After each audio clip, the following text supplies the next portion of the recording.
रक्षा करें। ओम शांति शांति शांति। This is the invocation of Shanti Path. Om, let the sun be beneficent for us. Let Varuna be beneficent for us. Let Arya be beneficent for us. Let Indra and Brahaspati be beneficent for us. Let Vishnu be beneficent for us. Salutation to that Supreme, the Brahman. O air, salutations unto you, for you are the immediate Brahman, the Supreme. I shall call thee alone, the immediate Brahman. I shall also call thee Amrita and Satya, the law and the reality. Let them protect me. Let them protect the Acharya, the teacher. Om Shanti Shanti Shanti.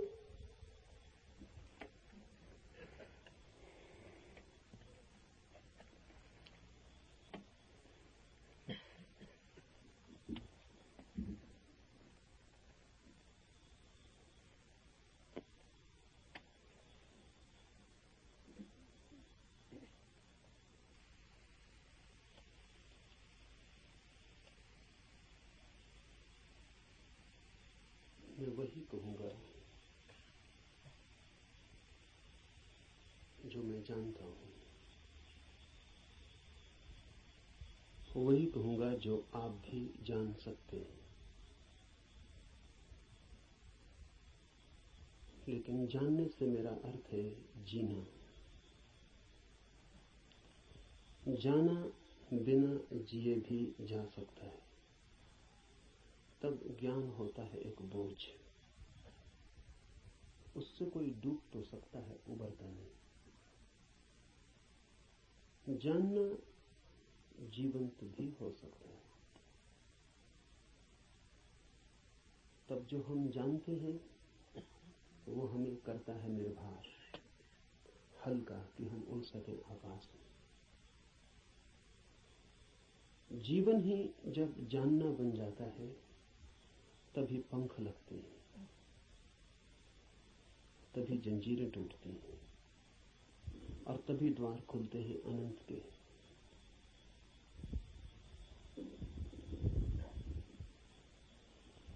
लेकिन जानना कठिन है। ज्ञान इकट्ठा कर लेना बहुत आसान है और इसलिए मन आसान को चुन लेता है और कठिन से बचता है। लेकिन जो कठिन से बचता है वो धर्म से भी वंचित रह जाएगा। कठिन ही नहीं, जो असंभव से भी बचना चाहता है वो कभी भी धर्म के पास नहीं पहुंच पाएगा। धर्म तो है ही उनके लिए जो असंभव में उतरने की तैयारी रखते हैं। धर्म है जुआरियों के लिए, दुकानदारों के लिए नहीं। धर्म कोई सौदा नहीं है।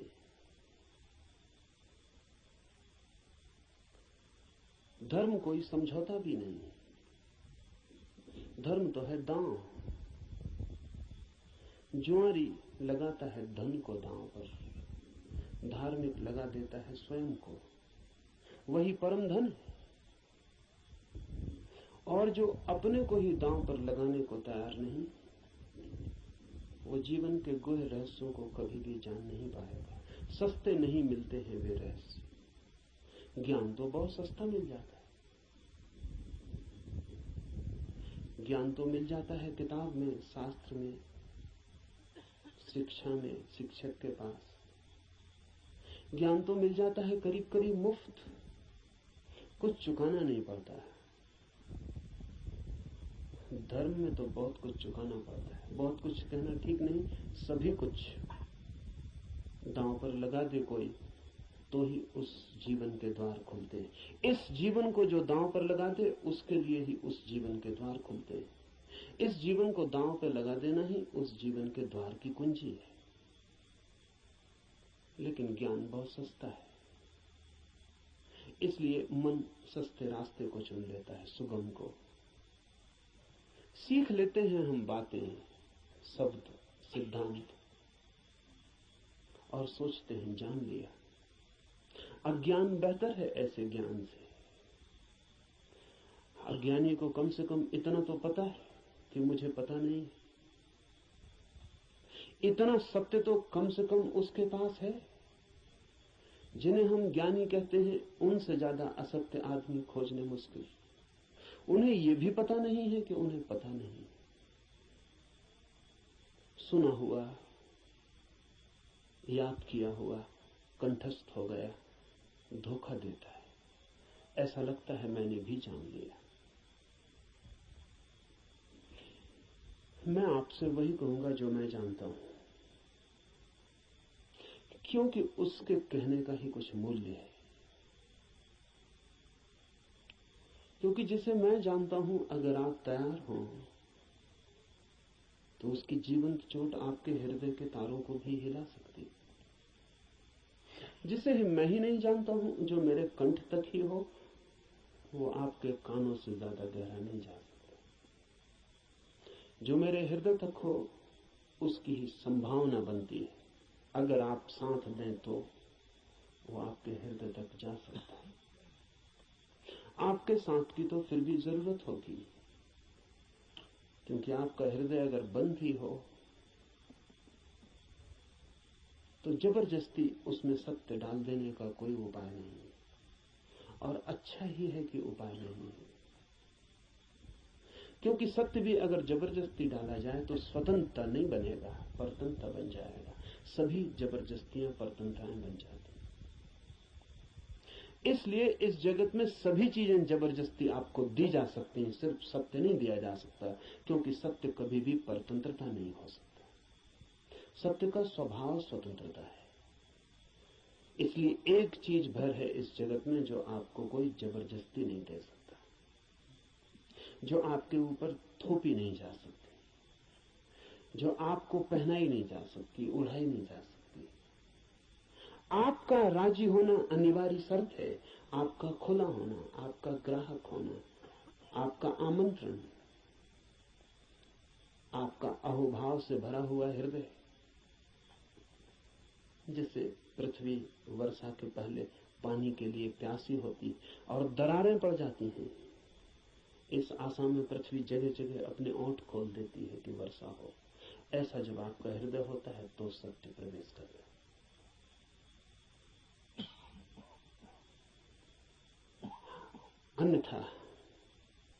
अन्यथा सत्य आपके द्वार से भी आकर लौट जाता है। बहुत बार लौटा है, बहुत जन्मों जन्मों में। आप कुछ नए नहीं, इस पृथ्वी पर कुछ भी नया नहीं, सभी बहुत पुराने हैं। आप बुद्ध के चरणों में भी बैठ के सुने हैं, आपने कृष्ण को भी देखा है, आप जीसस के पास भी उठे बैठे हैं, लेकिन फिर भी वंचित रह गए, क्योंकि कभी भी आपका हृदय तैयार नहीं था। आपके पास से बुद्ध की सरिता बहती निकल गई है, महावीर की सरिता बहती निकल गई, आप प्यासे रह गए। आनंद रो रहा था जिस दिन बुद्ध के प्राण छूटने को थे और छाती पीट रहा था, और बुद्ध ने उससे कहा कि तू रोता क्यों है? जरूरत से ज्यादा मैं तेरे पास था 40 वर्ष, और अगर 40 वर्ष में भी नहीं हो पाई वो घटना, तो अब रोने से क्या होगा? मेरे मिटने से इतना परेशान क्यों हो रहा है? तो आनंद ने कहा है, इसलिए परेशान हो रहा हूं कि आप मौजूद थे और मैं न मिट पाया। अगर मैं मिट जाता तो आपको मेरे भीतर प्रवेश मिल जाता। 40 साल नदी मेरे पास बहती थी और मैं प्यासा रह गया, और अब मैं रोता हूं क्योंकि जरूरी नहीं है कि ये नदी कब किस जन्म में दोबारा मुझे मिलेगी।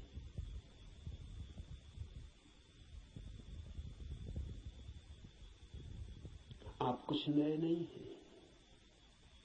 आपने बुद्धों को दफनाया, महावीरों को दफनाया, जीसस, कृष्ण, क्राइस्ट, सबको आप दफना के जी रहे हैं। वो हार गए आपसे। आप काफी पुराने, जब से जीवन है तब से आप हैं। अनंत अनंत यात्रा है। कहां हो जाती होगी चूक? बस यही हो जाती है कि आप खुले ही नहीं, बंद है। मैं तो आपसे वही कहूंगा जो मैंने जाना है। अगर आप भी अपने को एक खुलापन बना सके तो आप भी उसे जान लेंगे।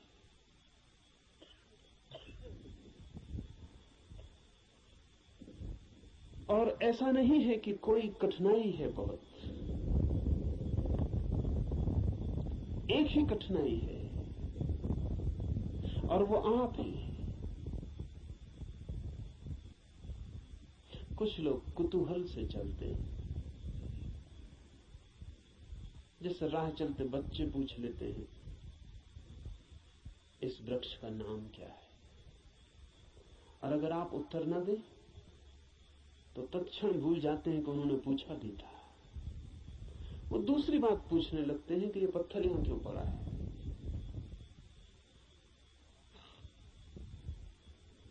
पूछने के लिए पूछते हैं, जानने के लिए नहीं पूछते। बिना पूछे नहीं रह सकते हैं, इसलिए पूछते हैं, जानने के लिए नहीं पूछते। जो लोग कुतूहल से जी रहे हैं वो अभी भी बचकाने हैं। अगर आप ऐसे ही पूछ लेते हैं कि ईश्वर क्या है, जैसे कि कोई बच्चा राह चलती दुकान देख के पूछ लेता हो कि ये खिलौना क्या है, तो आप अभी बच्चे हैं। और बच्चा तो माफ किया जा सकता है, आप माफ नहीं किए जा सकते। कुतूहल नहीं चलेगा। धर्म कोई खिलवाड़ नहीं है बच्चों का। और फिर उत्तर भी मिल जाए तो उससे कोई प्रयोजन नहीं है। बच्चे का मजा पूछने में है। उसने पूछा, यही उसका मजा है। आप उत्तर देंगे भी तो उस उत्तर में उसे कोई बहुत रस नहीं है। क्या बात? मनस्विद कहते हैं कि बच्चे नया नया बोलना सीखते हैं तो अपने बोलने का अभ्यास करते हैं पूछ पूछ कर। जैसे बच्चा नया नया चलना सीखता है तो बार बार उठ के चलने की कोशिश करता है, बोलना सीखता है तो बार बार बोलने की कोशिश करता है। इसलिए बच्चे एक ही बात को कई दफा कहते हैं। इसलिए कई दफा कहते हैं क्योंकि उन्हें बोलने का एक नया अनुभव, एक नया आयाम मिला है। उस नए आयाम में वे तैर के अभ्यास कर रहे हैं। इसलिए कुछ भी पूछते हैं, कुछ भी बोलते हैं। अगर आप भी धर्म की दुनिया में कुछ भी पूछ रहे हैं, कुछ भी बोल रहे हैं, कुछ भी सोच रहे हैं और कोई गहरी जिज्ञासा नहीं है, बस कुतूहल है, तो अभी आप और कुछ बुद्धों को दफनाएंगे। अभी और न मालूम कितने बुद्धों को आपके साथ मेहनत करनी पड़ेगी।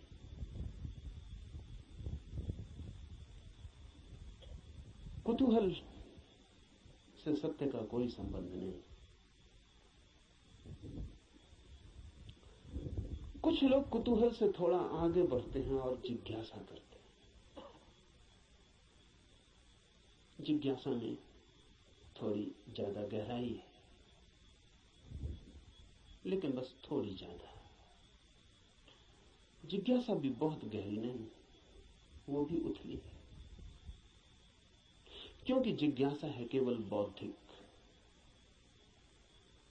और बुद्धि भी ऐसी है जैसी खाज होती है, खुजलाएं तो थोड़ा रस आता है। ऐसा बुद्धि को भी खाज होती रहती। ईश्वर है, आत्मा है, मोक्ष है, ध्यान क्या है, करने के लिए नहीं। ईश्वर क्या है, जानने के लिए नहीं, चर्चा के लिए, बातचीत के लिए।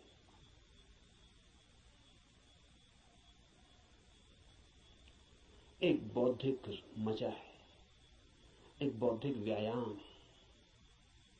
तो लोग ऊंची बातें करते हैं,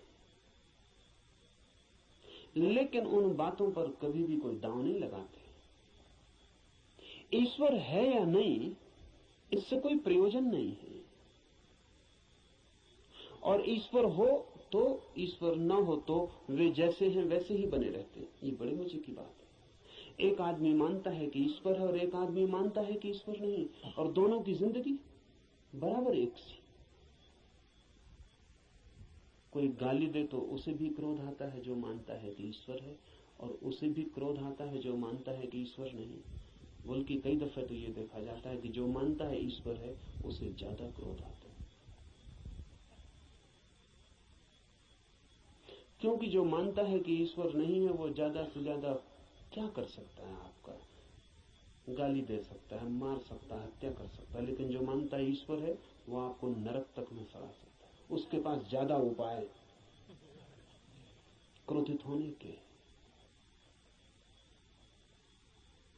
अगर ईश्वर के मानने और न मानने से कोई भी अंतर जीवन में न पड़ता हो तो उसका अर्थ है कि ये ईश्वर से कोई संबंध नहीं है, बौद्धिक बातचीत है।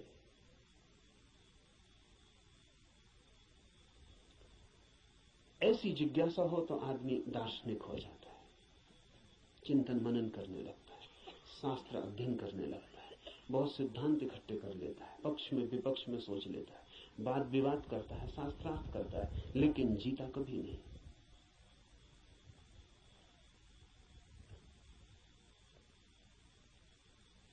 अगर आप भी सिर्फ जिज्ञासा से भरे हैं तो यात्रा नहीं होगी।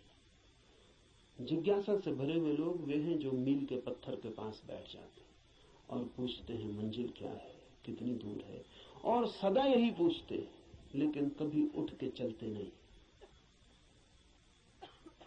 जानते तो आप भी कितना है, क्या कमी है जानने में? करीब करीब सभी कुछ जानते हैं। जो बुद्ध ने जाना हो, महावीर ने, कृष्ण ने जाना हो, वो सभी आप भी तो जानते। गीता में पढ़ के आपको ऐसा नहीं लगता कि ये बातें तो हमें भी मालूम आपको भी, पर सिर्फ बुद्धि तक है, आपके हृदय तक उनका बीज नहीं पहुंचा। और बुद्धि पर रखे हुए विचार वैसे ही होते हैं जैसे पत्थर पे कोई बीज को रखते। बीज तो होता है लेकिन पत्थर पे रखा रहता, अंकुर नहीं फूट सकता। अंकुर फूटना हो तो बीज को पत्थर से गिरना पड़े, जमीन खोजनी पड़े, और जमीन की भी ऊपर की सतह ठीक नहीं है क्योंकि और गीली जगह चाहिए, तो थोड़ा जमीन के भीतर पहुंचना पड़े जहां थोड़ी पानी की सुविधा हो, थोड़ा रस बहता हो। बुद्धि पर पत्थर की तरह बीज रख जाते हैं, हृदय तक जब तक न गिर जाए तब तक गीली जगह नहीं मिलती। हृदय में थोड़ा रस बहता है, थोड़ा प्रेम, वहां थोड़ा पानी, वहां कोई बीज गिरे तो अंकुरित होता है, नहीं तो कभी अंकुरित नहीं होता। जिज्ञासु व्यक्तियों के पास बहुत कुछ होता है, लेकिन पत्थर पर रखे हुए बीजों की भांति। जमीन भी ज्यादा दूर नहीं होती, लेकिन थोड़ी यात्रा भी मुश्किल है। चलना बिल्कुल नहीं है तो पत्थर पर ही बीज रखा रह जाता है। इतनी यात्रा तो करनी ही पड़ेगी कि बीज पत्थर से नीचे गिरे, जमीन पर आए, जमीन में जगह खोजे, थोड़ी गीली भूमि को पाए, थोड़ा छिप जाए अंधेरे में। ध्यान रहे, जगत में जो भी जन्म पाता है वो गहन, मौन, एकांत, अंधेरे को चाहता है। बुद्धि में तो जितनी चीजें रखी हैं वो सब खुले प्रकाश में रखी हैं, वहां अंकुर नहीं होते। हृदय है, आपके भीतर गीली जमीन है छिपी हुई, वहां कुछ पैदा होता है। इसलिए जो सिर्फ जिज्ञासा से जीते हैं वे विद्वान बन जाते हैं, पंडित बन जाते हैं, ज्ञानी बन जाते हैं, लेकिन कुछ अंकुरित नहीं होता उनके भीतर। कोई नया जन्म, कोई नया जीवन, कोई नए फूल, कुछ भी नहीं।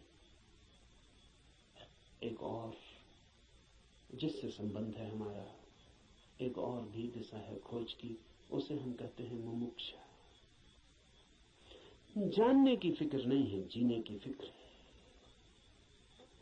जानने की फिक्र नहीं है, होने की फिक्र है।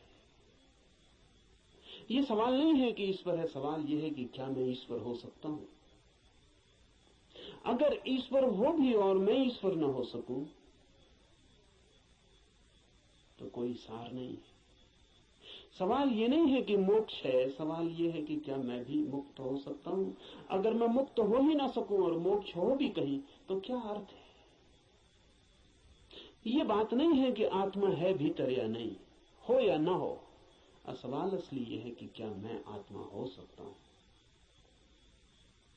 मुमुक्षा है होने की खोज, और जब कोई होना चाहता है तब दांव पर लगना पड़ता है।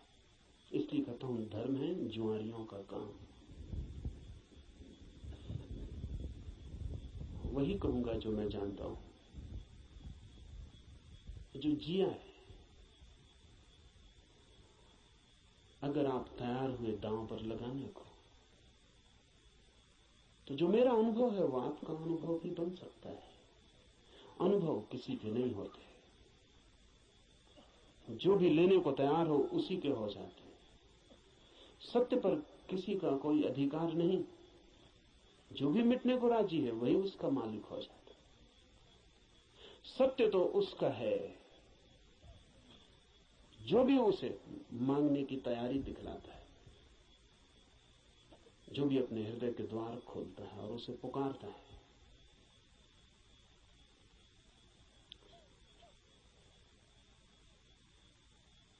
इस उपनिषद को इसीलिए चुना है। ये उपनिषद अध्यात्म का सीधा साक्षात्कार है। सिद्धांत इसमें नहीं है, इसमें सिद्धों का अनुभव है। इसमें उस सब की कोई बातचीत नहीं है जो कुतूहल से पैदा होती है, जिज्ञासा से पैदा होती है। नहीं, इसमें तो उनकी तरफ इशारे हैं जो मुमुक्षा से भरे हैं, और उनके इशारे हैं जिन्होंने पा लिया है। कुछ ऐसे लोग भी हैं कि जिन्होंने नहीं पाया, लेकिन फिर भी मार्गदर्शन देने का मजा नहीं छोड़ पाते। मार्गदर्शन में बड़ा मजा है। सारी दुनिया में अगर सबसे ज्यादा कोई चीज दी जाती है तो वो मार्गदर्शन है, और सबसे कम अगर कोई चीज ली जाती है तो वो भी मार्गदर्शन है। सभी देते हैं, लेता कोई भी नहीं। जब भी आपको मौका मिल जाए किसी को सलाह देने का तो आप चूकते नहीं। जरूरी नहीं है कि आप सलाह देने योग्य हो, जरूरी नहीं कि आपको कुछ भी पता हो जो आप कह रहे हैं, लेकिन जब कोई दूसरे को सलाह देनी हो तो शिक्षक होने का मजा छोड़ना बहुत मुश्किल हो जाता है। शिक्षक होने में मजा क्या है, आप तत्काल ऊपर हो जाते हैं मुफ्त में और दूसरा नीचे हो जाता है। अगर कोई आपसे दान मांगने आए तो 2 पैसे देने में कितना कष्ट होता है, क्योंकि कुछ देना पड़ता है जो आपके पास है। लेकिन सलाह देने में जरा भी कष्ट नहीं होता, क्योंकि जो आपके पास है ही नहीं उसको देने में कष्ट क्या है। आपका कुछ खो ही नहीं रहा है, बल्कि आपको कुछ मिल रहा है, मजा मिल रहा है, अहंकार मिल रहा है। आप भी सलाह देने की हालत में हैं आज, और दूसरा लेने की हालत में। आप ऊपर हैं, दूसरा नीचे।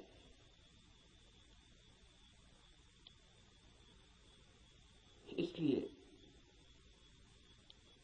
कहता हूं कि इस उपनिषद में कोई सलाह, कोई मार्गदर्शन देने का मजा नहीं है, बड़ी पीड़ा है। क्योंकि उपनिषद का ऋषि जो दे रहा है वो जान के दे रहा है, वो बांट रहा है कुछ बहुत हार्दिक, बहुत आंतरिक।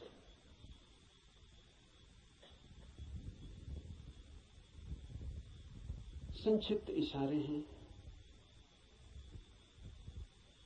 लेकिन गहरे हैं, बहुत थोड़ी सी चोटें हैं लेकिन प्राणघातक है। और अगर राजी हो तो तीर सीधा हृदय में चुभ जाएगा और जान लिए बिना न रहेगा। जान ही ले लेगा। इसलिए थोड़ा सावधान, थोड़ा सचेत, क्योंकि ये सौदा ही खतरनाक है। इसमें पागल हुए बिना कोई मार्ग ही नहीं है। इसमें अपने को मिटाए बिना पाने का कोई उपाय ही नहीं।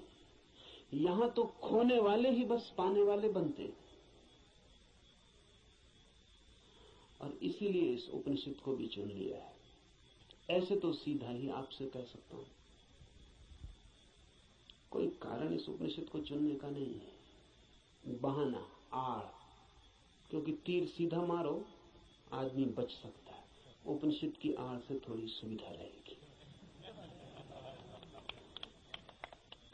इसलिए चुन लिया है कि आपको ऐसा भी पता नहीं लगेगा कि मैं कोई सीधे ही आपको तीर मार रहा हूं। तो बचने का जरा उपाय कम हो जाता है। सभी शिकारी जानते हैं कि थोड़ी आड़ से शिकार ठीक होती है।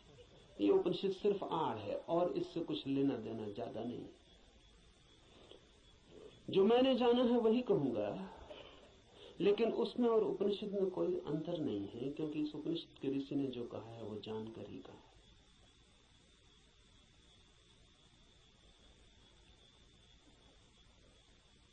यह उपनिषद अध्यात्म की सूक्ष्मतम रहस्यों का उद्घाटन है। लेकिन अगर मैं उपनिषद पर ही बात करता रहूं तो डर है कि बात ही रह जाए।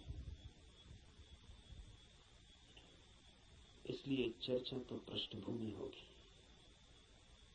इस चर्चा के साथ साथ प्रयोग, जो कहा है, जो इस ऋषि ने देखा है या जो मैं कहता हूं मैंने देखा है, उस तरफ आपके चेहरे को मोड़ने की कोशिश, उस तरफ आपकी भी आंखें उठाने, उस तरफ आपकी भी आंखें उठाने का प्रयास,